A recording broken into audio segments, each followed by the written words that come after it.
Ziko lino lina umutali kalepera. Wina liyesantu amapanga mademo mulilongo mosefu takusungule kuplanta ya mosefu. Hakuna mena ajalepera sao kuende sabini. Amuntalika. Anapomeleza kupita kujisanko hata wina gale. Akanata kugwisa nchito wa polisi. Akanata kugwisa nchito wa ame. Kuta ateteze udindo wao. Anapomeleza kupita so kujisanko. Hata joka kumeneko. Anapeseka kuta alusa. Sana anenda kuti timenyane mtiko mungu. Anapomeleza kunyamuka kutoka ku State House kupita kunyumba kwao ku Page House yosatha. Ndima fona amasiku anu anyabata mmajambula matraki awatanyamula katundu au kumapita na ku Page House. Kumapanga somwano. Ife mavideo atatimaona. Mulungu akatapanga zinthu zake. Anangosunga pa munthalika ondimoyo ndikwa pangisa ajaonena kuti apanga bwino ajakuti akhale pa udindo zathekapo. Usongoleli wathekapo. Koma bwanji mena malonjezero nthawi imeneyi.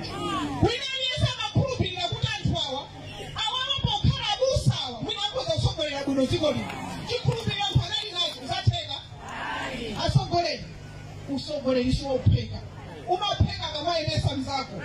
Mchifanya lero akuyamba sikisi kufotokoza zinthu. Munthu amene watumikira sungalirira kuti uzikhala sikisi kufotokozera ndani. Popeza zinthu zako zabwino anthu akuzidziwa. Palibe chifukwa choti uwause. Iwo wakuziwa umakazichita m'mudzi mwawo. Ndiye atsogoleri kuyenera kuti tikhale ochenjera. Palibe pano kuti tipangaso zimene zijakuti anthu atinamize. Chimene timangodandaula ino. Munati muone azathu chigawo chapakati amanganatu. Azathu chigawo chapakati chosamangana ndi chipani chawo chimodzi. Chimene iwo apanga ndikumatibalalikisa ife kumwera kuno kuti tingobalalika napo. Zipani pa 8 koma tikupita kusisanku. Tikapulumuse anthu. Anthu adapulumusa bwanji? Ndipe mphero langa. Kuti panomeki sinaseke zokambirana za asongoleri akatha kukambirana ndikuendera limodzi. Ine ndikhumbo langa ndione anthu akuendera limodzi kuti apulumutsa Malawi mavuto. Zinazo kheza maudino zozikambirana kwinako koma anthu atachoka mu ukapolo. Kunyumba ya Malamulo kumapita anthu osiyana. Taonapa anthu ochenjera anthu ophunzira kwambiri. Anthu achikulire ndi amene onse atapita ku nyumba ya Malamulo. Koma kuti akatsuke ku nyumba ya Malamulo kuti nkuyankhula kuyimirira anthu awo kumakhala ntchito. Inu mukuona ngati anthu onse amapasa phunzira. Atsogoleri ku nyumba ya Malamulo sitinangopitako tinakhuta madolo. Good afternoon. Once again, I have to come back and inform my fellow Malawians that I was absent from all this because I lost my voice. Now that my voice has come back, I'll continue provide with you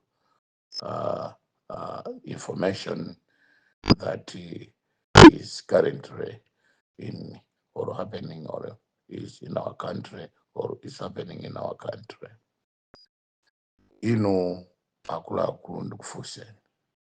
Ndi dziko liti lapansi linalengeza chisankho kuti akutaja awina or kulibe competitor asanachite print ma ballot papers, asanapange chisankho, asanaike maplan wonse kuti zinthu zayenda choncho.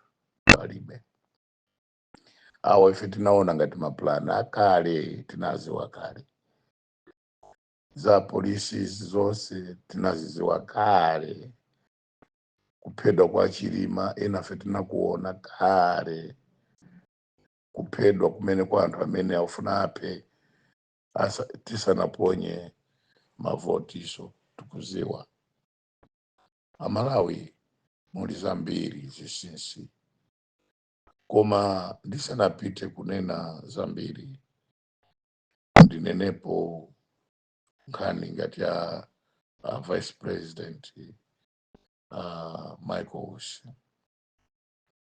Michael Wusi, we have to protect him as anthu aziko la Malawi ndofunsa nonse anthu stand up for his security.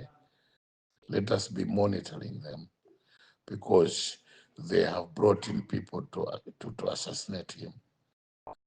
We cannot lose 2 vice presidents within a year, others last year and the other one this year. No way. Let us protect him. Pale anthu amene abwera afuna kuti amupe Michael Usi koma ndikuchenjezeni sizithekayi. He will finish the race. Under Michael Usi chonde musachite resign. Nthawi yatha kale boma la Tosaraya silinatha last year koma sanachite resign. And why they akufuna kuti auchite force kuti muchite resign. Palibe inu musirize the race as still vice president. You've got a future, don't worry. Zose zita pa 16 pali maplan amene tatulukira apolisi osache tinawo osache mafigures osache tinawo. Even when they went to parliament kutakasita utatu azikavota kuta tilinazo zose zichi. This is what they've been planning for the past 2 years. IMCP ndizo sizo tilinazo koma there is one final mile imene, or I would say a kilometer imene akufuna pani ndimene tikuwuzani pasogolo pano panoposi tikurura zambiri zamatowers zijaona kuti tazitulukira koma still more there are some towers that they will need to work with so that at least or on so that they can be transmitting research koma tazitulukira zose. Pali zina zake zimene tikuwuzani anthu awalemba maze pali china chilichonse tachiziwa. Inu anthu ambiri akuyesa kuti abujeni DPP ili quiet, opposition ili quiet. Tikuziwa china chilichonse chimene chidapangika. There are certain members of parliament or shadow members of parliament amene akugula in strategic areas like Lumpi East, areas like Lumpi North, areas like Lumpi North or West, areas in Mzimba, areas in Blantyre, and we know all the constituencies in Blantyre that they want to play with. Central region tinaziwa kale ku Malawi Electoral Commission ipereka malamulo okhwimisa kwambiri kuti azauluse kuti kulibe opikisana nawo MCP about 20 strategic sort of constituencies, if not 40 zosezo tuziwa kale zimene ayika posachedwa pamuona akulengezazo. They want also to disqualify certain people by coming up with the unpleasant or planned sort of rigging. They work it out as if it is a law against the electoral. Yeah, so those are what tuziziwa. And we know on the polling day pazakhala zimzina zake simunayembekeze zikulosera Malawi, and it has never happened before. Muzaziona paliso zina zimene zitaoneke. Elections will bring in a better Malawi, I promise you, because all this nonsense is going to go by 16 September. Professor Arthur Peter Mutharika, when he would be declared once again the president of this country, because God is in control. Forget about some of these prophets that have been given money to do something or to plan evil. Forget about that. If tuziwa mulungu si wachisokonezo. God cannot tell a certain prophet a different story about the money, and they go to another prophet, talk about his kingdom and what is to be done. Never. He's a God of order and discipline. And that is what is going to happen. we know what God has put in place. Amalawi muphunzira sukulu ya ulere ku secondary panopa apa pa mu September October apa muphunzira mukhala ndi chakudya cha ulere ku university mosemo tiwasapoti President Arthur Peter Mutharika ndi running metawo Justice Dr. Jane Natsa amene akulamulira atalamulire Malawi choka pa 17 September. Malawi muno anthu ayimba lokoma once again, but before I go to that, manifestos zonse zimene zilipozo, let me tell you about the other side, the ugly side of MCP and their rigging plans. Afuna pe anthu ambiri ayena rupolisa ambiri alembedwa zinchito kuti azachite zinthu. MIP was recruited secretly, trained kumtakataka, and they were trained how to shoot to State House. We are aware about that. And apedwa ambiri amene aja anthu aja ambiri aja saona mpumulo ayi, ambiri aja asikira kuli chete very shortly. Ambiri aja, we are warning you, come out, because chimene mwakwera chakundima, it will not prosper. We are ready. We are ready. I should repeat. We are ready for any eventuality. Now, I want to sort out first in my constituency. Mwandikira anthu achakwera mnabwera kuchweta kunditukwa na ineyo. I've always respected you and I'll always respect you. No matter what, I'll always respect you. Because ino ndine sitinayamba nepa. Inde namangido pangane ya chilima. Kuma, we have never exchanged bad words, and we have never done that. Kuma zimene mnanena pachweta. Sinani kumudisa wambiri. But still, I have to forgive, because being one of the politicians that brought in my party democracy, I have to make sure that democracy reigns in this country and the freedom of speech should be respected because it is in the Constitution. Not only that, we need free and fair elections in our country, and we can do it. We have done it in the past, we can do it again. And if you tufuna kuti Malawi muno unity kalepo osati mafumu azinena zinthu zogawana mtundu chocha kuti mafumu ndapa Central Region. Some of the chiefs percent waziwa bwinobwino ndana kaimene no matter kuoneka ngati ndakulu ndi ana kaimene timasintha. Some of them, they were not even sub-tiers, they were just ordinary people. Pamene mafumu anzawo akuluakulu nthawi imeneyo ankakana kuti no party democracy tinailowe. Sitifuna kunena zakudambwe ayi, ndi kacha yathu imeneyoyo tisayinyoze ayi, and sitizayinyoza ayi, ndi kacha yathu, and we respect it, and we will always respect that. This is how we are. Ife sitinena zimene fefe tufuna free and fair elections in this country. Tufuna zinthu zokomera Malawi aliyense osati mbali imodzi ayi. Ndi afumu amene mmanena kuti ife anyewa chewa kamati chani zakuti ndi chinyawo ayi, sitimati chinyawo ayi, timati gulu mkulu kulemekeza. Siku choncha kuti siku mwanena ndino afumu ndife tilolere zimenezo ayi, we still respect it. Tiuziwa ndi miyambo yathu imeneyo, and we should not denounce miyambo yathu chifukwa kuti tikondwese President Parare ayi. We love that culture. We love it, that culture. Koma chimene tikunena pano cha free and fair elections, chifukwa munthu aliyense wobera chisankho ndio twaziziwa kuti he has never delivered. Munthu amene amabera zinthu amaba zinthu ndio mutu mwake ndi wolephera, ndio tiuziwa kuti MCP alephera.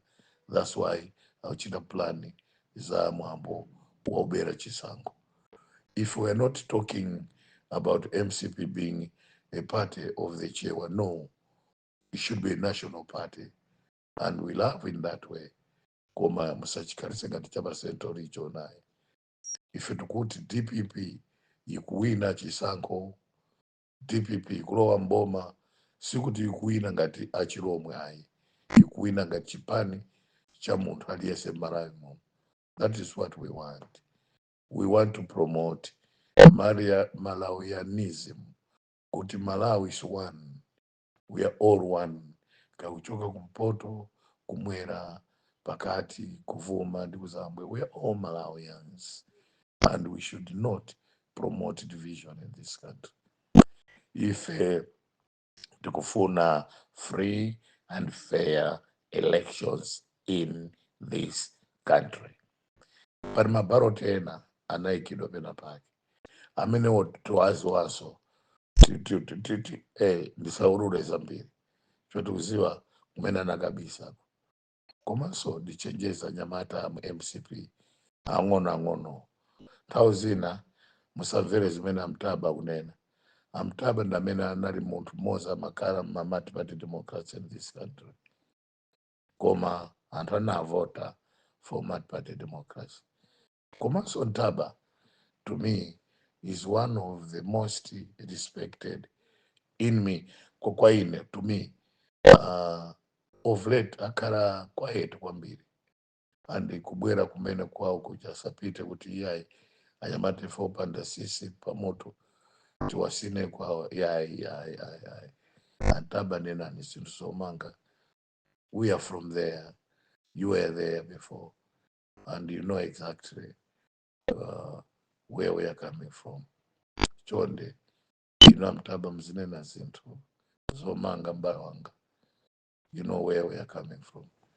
If it is zinena zinthu zomanga Malawi, uniting the tribes, not dividing the tribes, but uniting the tribes.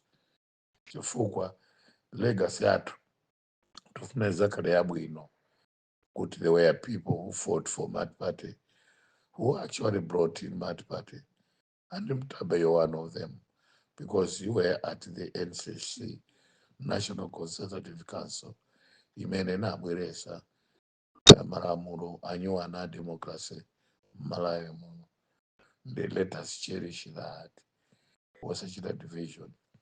Zatale police na fertilizer, and they are also hacking phones zanthu ambiri. Ine yanga so hacked. I know it, and I know who hacked it. I know how many people are listening. I know where they are doing it. Makla is part of it. I know it all. Tukuziwa zira chilichonse. Koma Professor Arthur Peter Mutharika, once again, he will be the president by 16-17 pound. Chwantu osapangana. Zimene akukuzana pama public IMC akukuna mizani. They just want to eat your last money penny that you have. Koma ndi kupempha chakwera. Sungani drama for your family. Panopo, time has come, because even the pensions saza kupasani mene inoyo mungafunira ayi. Because anthu ena will not control the anger that will be there after your defeat. The anger will be just too much, because you have demonstrated that you don't want to repent and be with Malawians. Now, message, it will be message of uniting, but not killing, but uniting. But if you're not doing that, you're wasting time. Time now has come for you to be talking about unity in the country and involvement. Come as much as and they'll never forgive you. Ine achimwendo ndani ndanyamatatu ametina kwalemekeza nosatilemekeze ngatakuluakulu awo. Chonde tizinena ndale yomanga mitundu osati kupasula mitundu. Zoberas, we are aware. Once again, I call upon Malawi Electoral Commission. Chonde. Malawi Electoral Commission. Chonde. Pangani free and fair elections. Chachira chilichonse luchiziwa tizakululira ni mafiga kuti mafiga ano amene mnaikandi awo kodi yake ndiyakuti chimene chitapangira chakuti kwapitidwa kwakuti zonsezo tikuziwa zimene mufuna kuti pa central region ndi other makamaka ku marigion zena mufuna mikeko anthu achiwembo kuzasokoneza zinthu. We are much aware about that, quite aware about that, very much aware about that. And sizakhala zimene inuyo muganizayo. I. Ndeno in my constituency anthu ambiri akupereka ziphuphu kwa anthu akumapereka ena ugawa mashata akaunjika ena ugawa kaichana utate agulisa manyumba awo ena kupita kumasenga kufuna kumaba mavoice a anthu zonsezo tikuziwa and anthu akamene tiwauze kuti in Rumpist we used to have very democratic elections.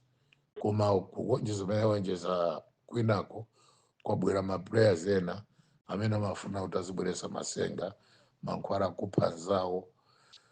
Inu munthu wophunzira ndithu basi kumapanga za ufiti, munthu wophunzira kumapanga za ufiti kudalira ufiti zoona. Ayi Lumpini North kuli ndithu we used to have democratic elections osati zimene zikupanga pakali pano. Lumpi West, we used to have democratic elections. I remember in Lumpi at one time or last parliament, Ana Asanka, the last but one, Ana Asanka Wachizungu, kukara member of parliament, Mzimai. We worked with her very well in parliament. That is democracy at its best. And then we don't need my elections, Amasenga, ufiti, tasiano za ufiti hizo. Rumpi should be a different district. Also promoting witchcraft, the certain chiefs, certain people, amene mugwira nawo ntchito. Musogoratu ndino. Musogora. Muzisiya izi. Chifukwa kukuziwani, we are monitoring you. Back to Malawi Electoral Commission. Anthu agula ma agent ano ama district. Agula kuti ma ICT. Akuti azichita monitor mafiga. Tukwaziwa and will provide people and will tell people where they're operating from. And momaliza ndinene kuti Malawi, let us protect this current vice president. Chifukwa mtumizira anthu okuti amupe. Let us protect him. Let us all rise up and protect this man so that he's protected, he's offered citizen protection. Good evening.